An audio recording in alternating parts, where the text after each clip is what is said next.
to the 4th episode of the Flow and Flourish launch series. I am your host, Nicole Roan, and I hope you've been having a fabulous week. My week has actually been great. I've already been getting so much positive feedback from you all on the first few episodes, so please keep it coming.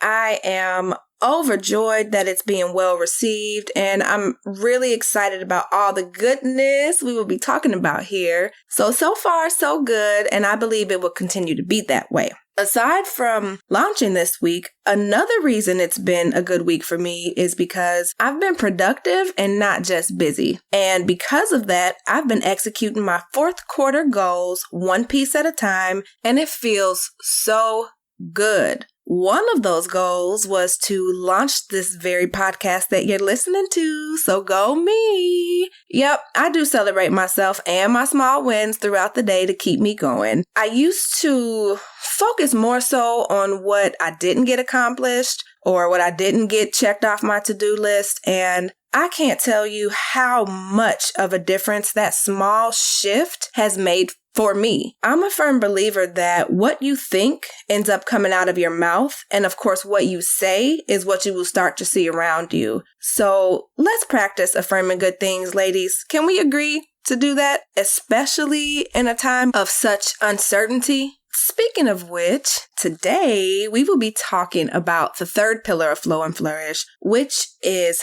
health flow. Now, that uncertainty I mentioned a few seconds ago, specifically Rona, has been taking a toll on world health, not just physically, but mentally and emotionally as well. I've had 3 very close family members test positive, and actually one of my aunts passed in April from COVID. And while I know many others may have had a much worse impact to their friends and family, there is still this looming fear that a lot of us have. With my family specifically, the fear that we have every single time we go to the grocery store, or if we hear a sneeze or a cough, or just go to the gas station, it's real. So much so that my 5-year-old sneezed in the car the other day, and he's like, I promise I don't have corona. Now, we laughed, but it's like, it really is impacting everybody in so many different ways. And also my 5-year-old, he's constantly asking me and anybody else who will listen, when is Corona going to be over so we can just go to the places that we used to go? And on top of that, my husband is still furloughed because he's a chef in the hotel industry. And as we know,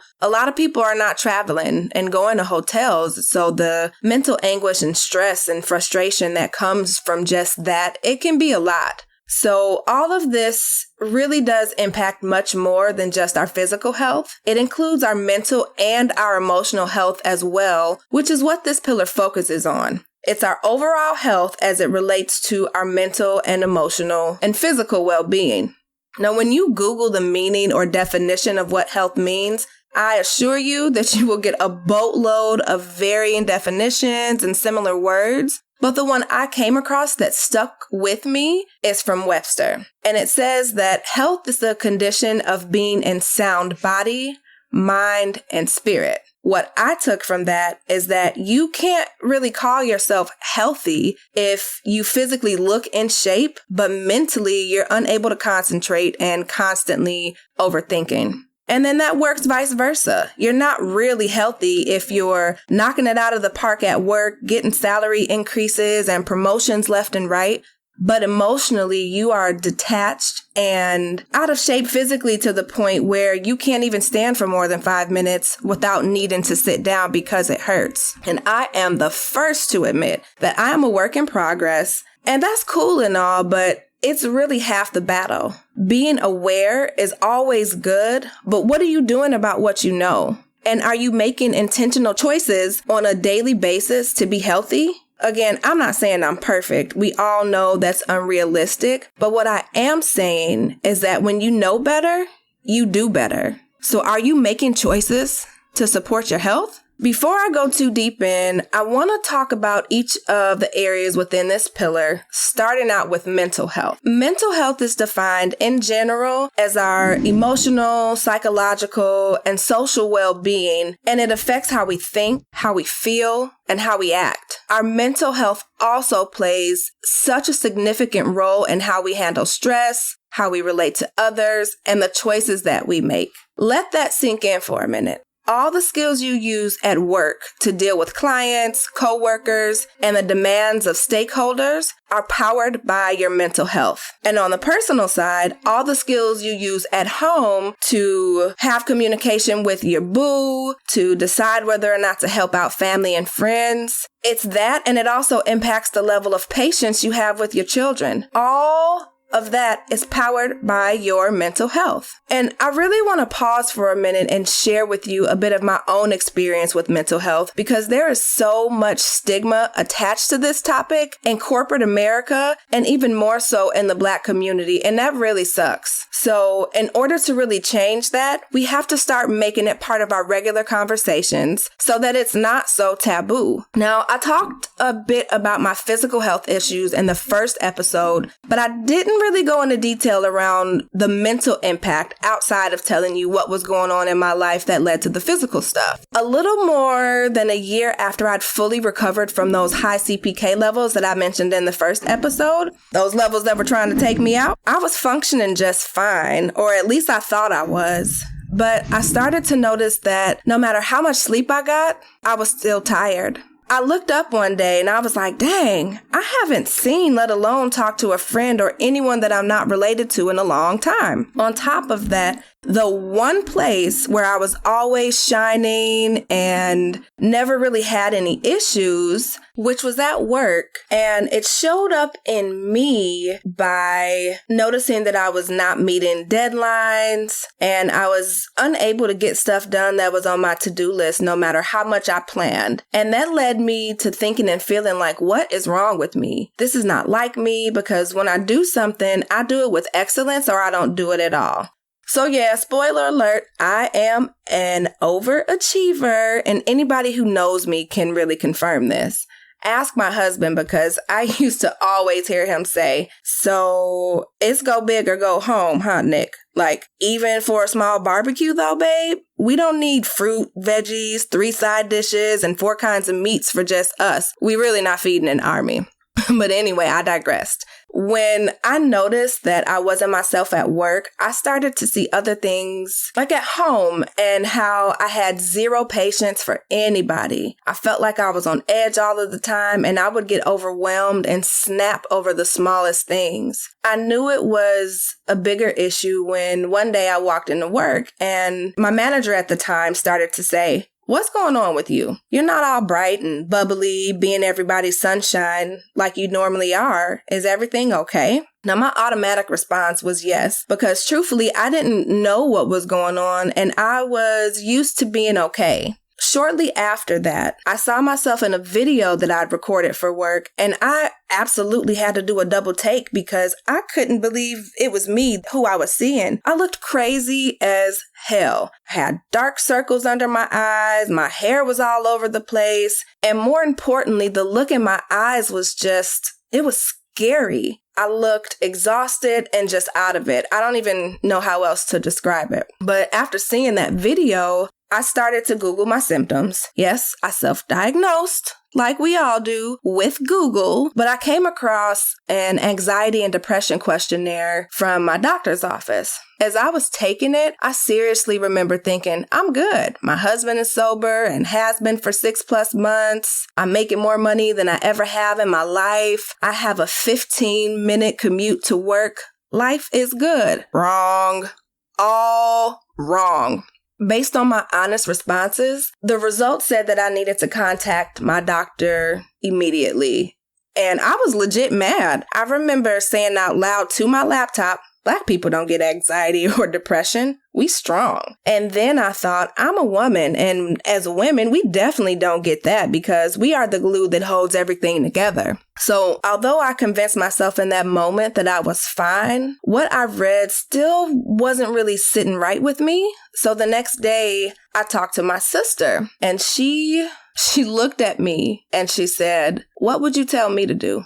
And then she reminded me of all the things that we'd been through in 2019 alone, not all the stuff from childhood and all of that, just in 2019. So she started to talk about how at the beginning of 2019, I almost died. 3 months later, she almost died and was on maximum life support. And they told us it would be a miracle if she lived. At the same time, I'd really just started my new job and I was separating from my husband, so dealing with all of that. And then 2 months later in June, my stepfather passed away suddenly due to an accident and my mom had to be revived on the scene. At that point, I had to tell her to stop talking because it was too much. I said, okay, I'll go get evaluated for real at the behavioral hospital, but I'm telling you, all y'all wrong. I'm good. That day, I went to the hospital and I had a nervous breakdown as I was having the evaluation. I didn't realize how much I had been carrying and holding on to until that moment. I didn't even tell my husband I was going because I was embarrassed, ashamed, and I felt weak for even thinking that I needed help. Even with the official diagnosis of severe depression and anxiety, I told the doctor, I need to go to work, so how are we going to handle this? And she literally laughed at me and said, get your FMLA papers. You're not going back to work. So I followed suit and I enrolled in their mental health program, and it was life-changing for me. I learned that there is a difference, although closely related, between mental and emotional health. And I learned how all of that impacts your physical. There is so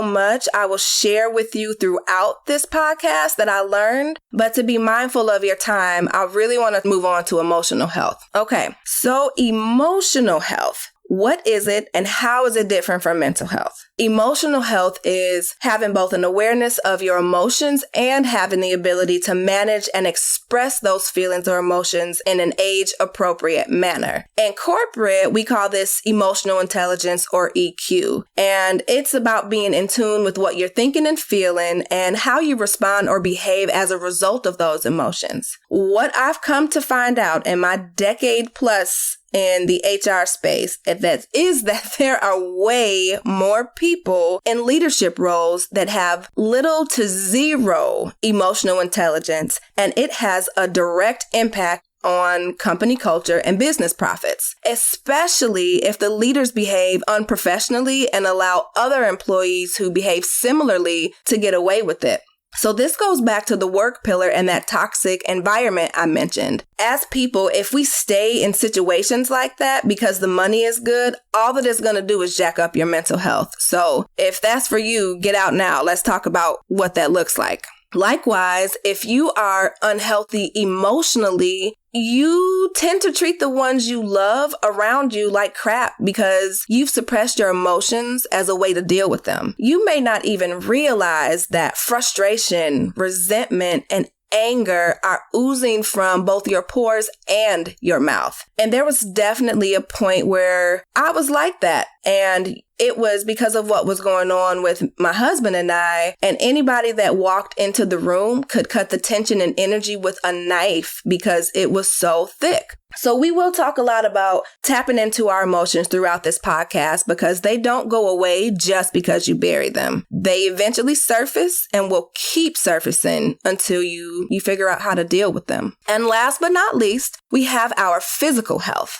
By definition, it is the overall physical condition of our physical body. And good health is described as when the body is free from disease or any abnormality and it's functioning as it was designed to do. So is your body in good physical health? If so, then major kudos to you, because I'm part of the struggle gang on this one. But I am a work in progress, and I have been working out consistently for the most part over the last 2 weeks. If you are with me on this side of the spectrum, no, you are not alone. I found out that on average, 1 out of every 3 adults is obese in the United States, which is about 36% of our population. Now, you can be less than 200 pounds and be obese. Let's be clear. Obesity is all about your body mass index, or your BMI, which measures the amount of body fat you have. As you may or may not know, having excess body fat and a BMI over 30 can lead to serious health conditions like heart disease, strokes, diabetes, type 2 diabetes, cancer, high cholesterol, high blood pressure, joint or back pain, sleep issues, snoring, and a whole host of other things, including increased sweating. I also discovered a few alarming other facts that I feel moved to share with you today. Number 1, women in general have a higher obesity rate than men. Number 2, non-Hispanic Black women experience the highest rates of obesity in America at 59%. Specifically, 4 out of 5 of Black women are overweight or obese. Number 3, about 18.5% of children between the ages of 2 and 19 are considered obese in the United States. And finally, number 4, by 2030, an estimated 20% of the world's population will be obese. Now, this was a study that was conducted by Harvard in the beginning of 2020. So I say all that because I want you to know that being in physical shape is not just about looking good. It's about educating yourself and the ones you love about how to prevent the many food-related ailments that I just mentioned that come along with obesity, and then shifting your mindset to support you, especially in this pillar. My stepdad always used to say, babe, free your mind and your ass will follow. And he was so right. Now, I know he stole that from En Vogue, but whatever. I let him have it. But it's true. Your mindset is the driver of all things possible. And I have a few wonderful ladies lined up to join me when I do the Health Flow series in a few weeks who can help me elaborate on that. Okay, said a lot more than I planned, but that's okay. I warmed y'all up with my little 15-minute episodes, didn't I? Surprise! Your girl can talk. A long time. Talk. But seriously, thanks for taking the time to listen to me today. All of these areas in health are very important, interrelated, and impact one another. So my goal is to help you achieve balance so you can be healthy inside and out. In the next episode, we will be talking all about cash flow. Aren't you excited? Talking about money. I know that is also kind of taboo, or at least it has been, but whatever. We are here to break ceilings and propel ourselves into our desired success, right? Exactly. So we will talk more about it tomorrow. In the meantime, if you are loving this podcast, don't forget to subscribe so you can know when new episodes drop. Be sure to comment and share this with someone you know who needs to hear it. Connect with me in social media because I love to get your takeaways and feedback, and I would love to just hear from you. And of course, as always, I look forward to serving you by helping you create a flow between your personal and professional life without ever having to sacrifice your family, yourself, and what matters most to you. I'll talk to you soon.